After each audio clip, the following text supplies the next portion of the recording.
Assalamualaikum warahmatullahi wabarakatuh. Perkenalkan, kami dari kelompok 2 di sini akan menjelaskan tentang perkembangan korupsi yang ada di Indonesia. Di sini saya Fonita Auliha dan saya Tini Apriyatiningsih dan saya Sumiati. Di sini kami bertiga akan menjelaskan mengenai 3 tahap perkembangan korupsi di Indonesia. Selamat menyaksikan. Baik, di sini saya dan teman-teman saya akan menjelaskan mengenai korupsi atau perkembangan korupsi di Indonesia. Korupsi di Indonesia itu sudah berkembang sejak lama dan sudah lama. Dalam banyak kasus, korupsi ini sudah dianggap sebagai kebiasaan.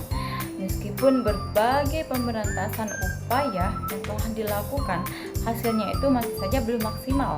Nah, secara umum, perkembangan korupsi itu dibagi menjadi 3 fase. Yang pertama yaitu pada zaman kerajaan, kedua pada zaman penjajahan, dan terakhir yaitu pada zaman sekarang yaitu pada zaman modern.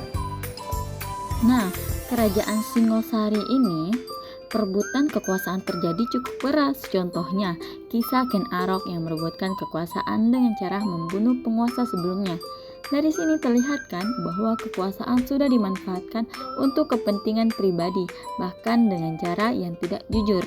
Kemudian di Kerajaan Demak, konflik terjadi dalam perebutan kekuasaan setelah wafatnya pemimpin.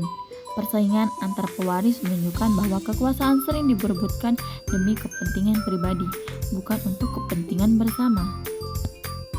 Selanjutnya yaitu Kerajaan Banten. Konflik terjadi antara Sultan Ageng Tirtayasa dan Sultan Haji. Di mana di sini perebutan kekuasaan ini menunjukkan adanya kepentingan pribadi dalam pemerintahan, bahkan sampai melibatkan pihak luar. Dari contoh-contoh tadi terlihat bahwa kekuasaan seringkali dimanfaatkan untuk kepentingan pribadi, bukan lagi untuk kepentingan rakyat. Selain itu, di lingkungan kerajaan juga muncul sikap yang namanya oportunis. Misalnya ini seperti apa? Para abdi dalam atau orang-orang di sekitar raja itu berusaha untuk mencari keuntungan dengan cara mendekati penguasa. Kemudian mereka itu sering mencari yang namanya mencari muka, supaya apa? Yaitu bisa mendapatkan jabatan atau keuntungan tertentu. Nah, perilaku ini itu yang menunjukkan adanya ketidakjujuran dan juga penyalahgunaan kekuasaan. Nah, dari sinilah teman-teman awal munculnya kebiasaan yang kemudian berkembang menjadi praktik korupsi seperti yang kita kenal sekarang. Baik, di sini saya akan melanjutkan materi tentang korupsi pada zaman penjajahan.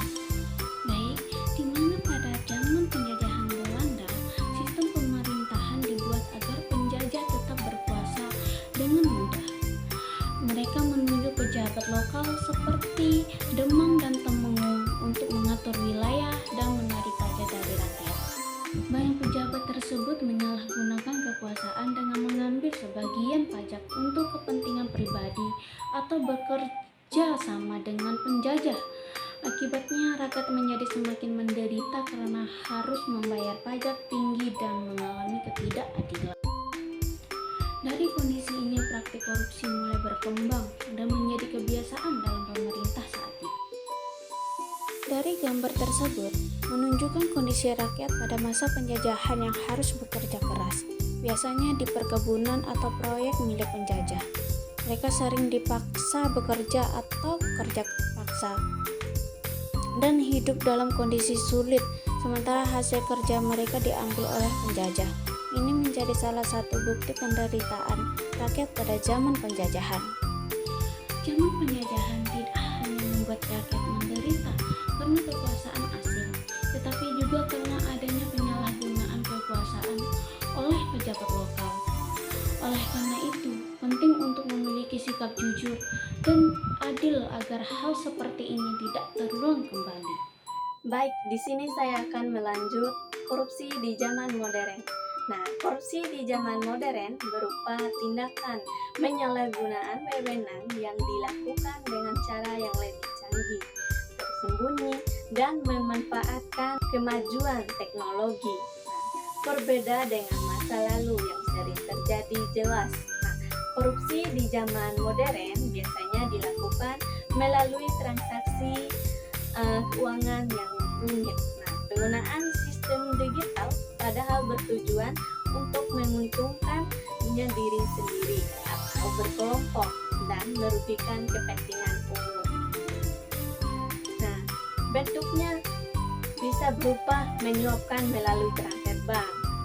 Yang sulit dilacak, pengaturan kontrak proyek secara tidak adil dengan memanfaatkan sistem administrasi yang rumit, atau penyalahgunaan data negara untuk keuntungan pribadi. Nah, tindakan ini lebih sulit ditemukan dan dibuktikan, tetapi dampaknya tetap merusak perekonomian.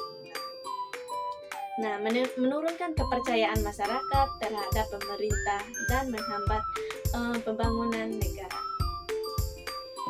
Baik teman-teman, itu dia penjelasan dari kelompok kami yaitu mengenai perkembangan korupsi yang ada di Indonesia. Kami ucapkan sekian dan terima kasih. Wassalamualaikum warahmatullahi wabarakatuh.